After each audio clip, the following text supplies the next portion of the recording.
नमस्कार मित्रमैत्रिणींनो, आज आपण घरच्या घरी अगदी मऊसूत आणि ताजं पनीर कसं बनवायचं हे पाहणार आहोत.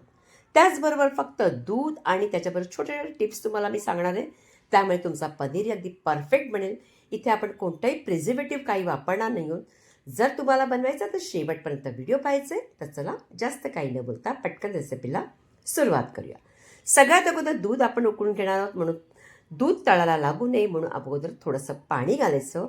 दूध मात्र तुम्हाला ज्या दुधामध्ये अगदी जाडसर साय आली पाहिजे तसं दूध घ्यायचं. आता इथे मी 1.5 लिटरचं दूध घेतलं आहे आणि गॅस अगदी मीडियम केली आहे आणि चांगलं अगदी दूध आपण इथे उकळू द्यायचं आहे. थोडंसं मी पळीने त्याला हलवून घेतलं. जोपर्यंत हे दूध उकळतं आहे तोपर्यंत आपण एक मिश्रण रेडी करू. आता इथेसाठी काय करायचं आहे, मिश्रणासाठी इथे पाववाटी पाणी घ्यायचं आहे आणि त्याचबरोबर 2 टेबलस्पून इथे मी घेतलं आहे व्हिनेगर. ते इथे जे तुमचे ते मोठे चमचे असतात ना, ते तुम्ही घ्यायचे. त्यानंतर हे मिश्रण अगोदर मिक्स करायचं, पाणी आणि व्हिनेगर. हवं असल्यास जर तुमच्याकडे जर व्हिनेगर नसेल तर नुसतं तुम्ही लिंबाचा रस घाला.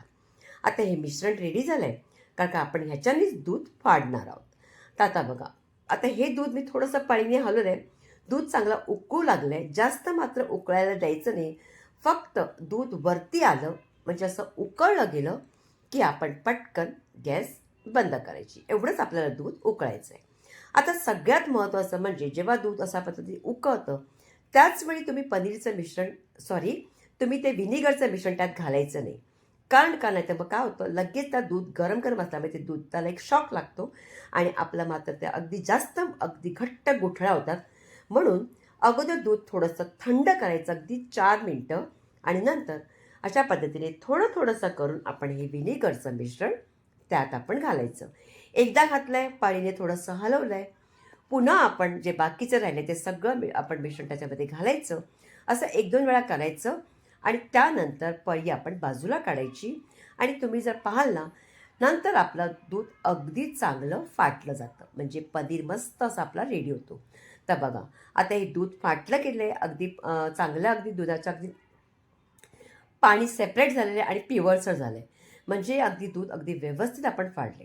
आता सगळ्यात महत्त्वाचं, जेव्हा असं दूध फाटलं गेलं की त्यानंतर अगदी थंडगार बर्फाचं पाणी घालायचं किंवा बर्फ घालायचा. त्यामुळे हे जी त्याच्यामध्ये आपली उकळण्याची जी क्रिया असते ती आपली थांबते. आणखीन ते आपलं चांगलं शिजत नाही.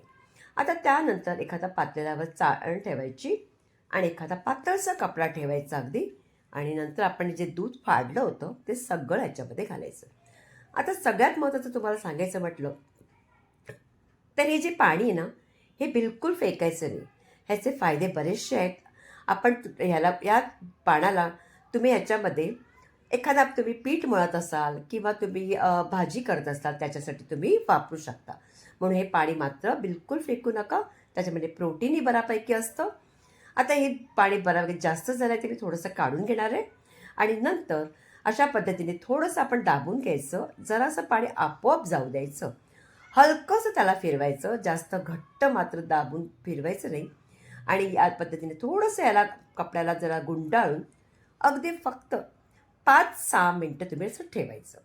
5-6 मिनटं झाली की थोडंसं पाणी निघून जाईल. मग आपण काय करायचं, एखादी परात घ्यायची, त्याच्यावरती अशा पद्धतीने ताट ठेवलं म्हणजे काय होईल, जेव्हा पाणी निथळेल ना तर ते परातीमध्येच होईल, किचनच्या प्लॅटफॉर्मवरती येणार नाही. त्यानंतर सगळ्यात महत्त्वाचं, तुम्ही जर याला मध्ये जो कपडा आपण असं गुंडाळतो तर घट्टपैकी गुंडाळलं तर काय होतं, पनीर जेव्हा आपण काढतो तेव्हा असा खड्डा पडतो.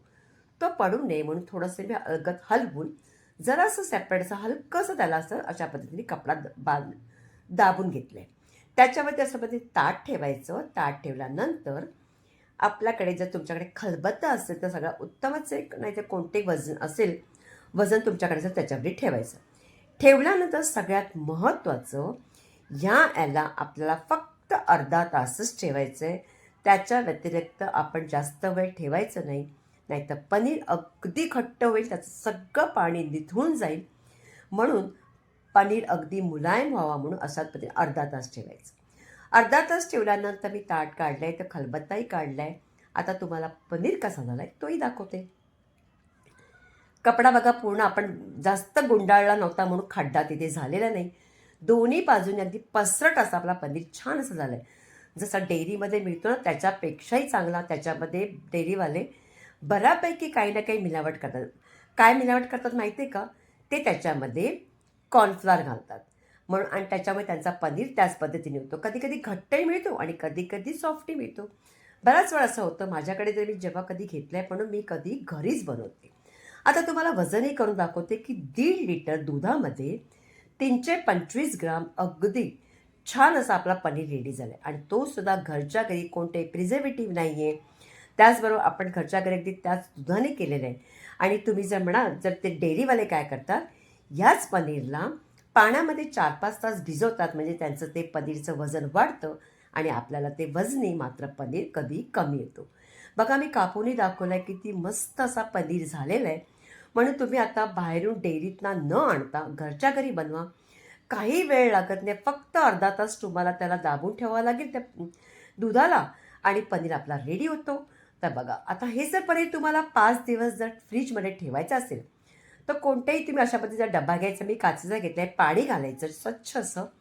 त्याच्यामध्ये बुडवायचा आणि झाकून फ्रीजमध्ये ठेवून द्यायचा. 5 दिवस असाच राहतो. मात्र 5 दिवस ठेवण्यासाठी तुम्हाला पुन्हा रोज मात्र पाणी बदली करायचं. हे मात्र काळजी घ्यायची. आता हा पनीर आपण कसा ठेवायचा तेही तुम्हाला कळलं. आता ह्या पनीरचे तुकडे करून दाखवते. बघा काय मस्त कापला जातोय. तुम्हाला खरोखर सांगते घरी केलेला पनीर आणि बाहेरून आणलेला पनीरमध्ये बराचसा फरक असतो. तुम्ही जर भाजी किंवा एखादा पराठा करणार असाल ना, तर ह्या पनीरची चव अगदी अप्रतिम लागते. तर बघा ना, ते किती मस्त तुम्हाला दाबूनही दाखवते, किती नरम झालेलं आहे. अगदी मस्त, अगदी मुलायम असा मलाईदार पनीर आपला छान असा रेडी झाला आहे. आता अशाच पद्धतीने तुम्ही करून बघा, कुठेही चुकणार नाही. बऱ्याचशा मी तुम्हाला टिप्सही सांगितल्या आहे. तर ह्या बनवायला तुम्हाला जास्त वेळही लागणार नाही. मी सगळ्यांचे तुकडे करून ठेवले कारण मला भाजी बनवायची याची. ते ह्या पनीर करण्याची पद्धत तुम्हाला कशी वाटली, आवडली का? जर आवडल्यास जास्तीत जास्त लाईक करायचं आहे. प्रत्येकाकडे शेअर करा म्हणजे त्यांनाही पनीर कसं करायचं तेही कळेल आणि तुम्ही माझ्या बोलण्यावरून नक्की करून बघा. त्याचबरोबर त्याचबरोबर आपण पुन्हा भेटायचं आहे अशाच एका छानशा रेसिपीबरोबर.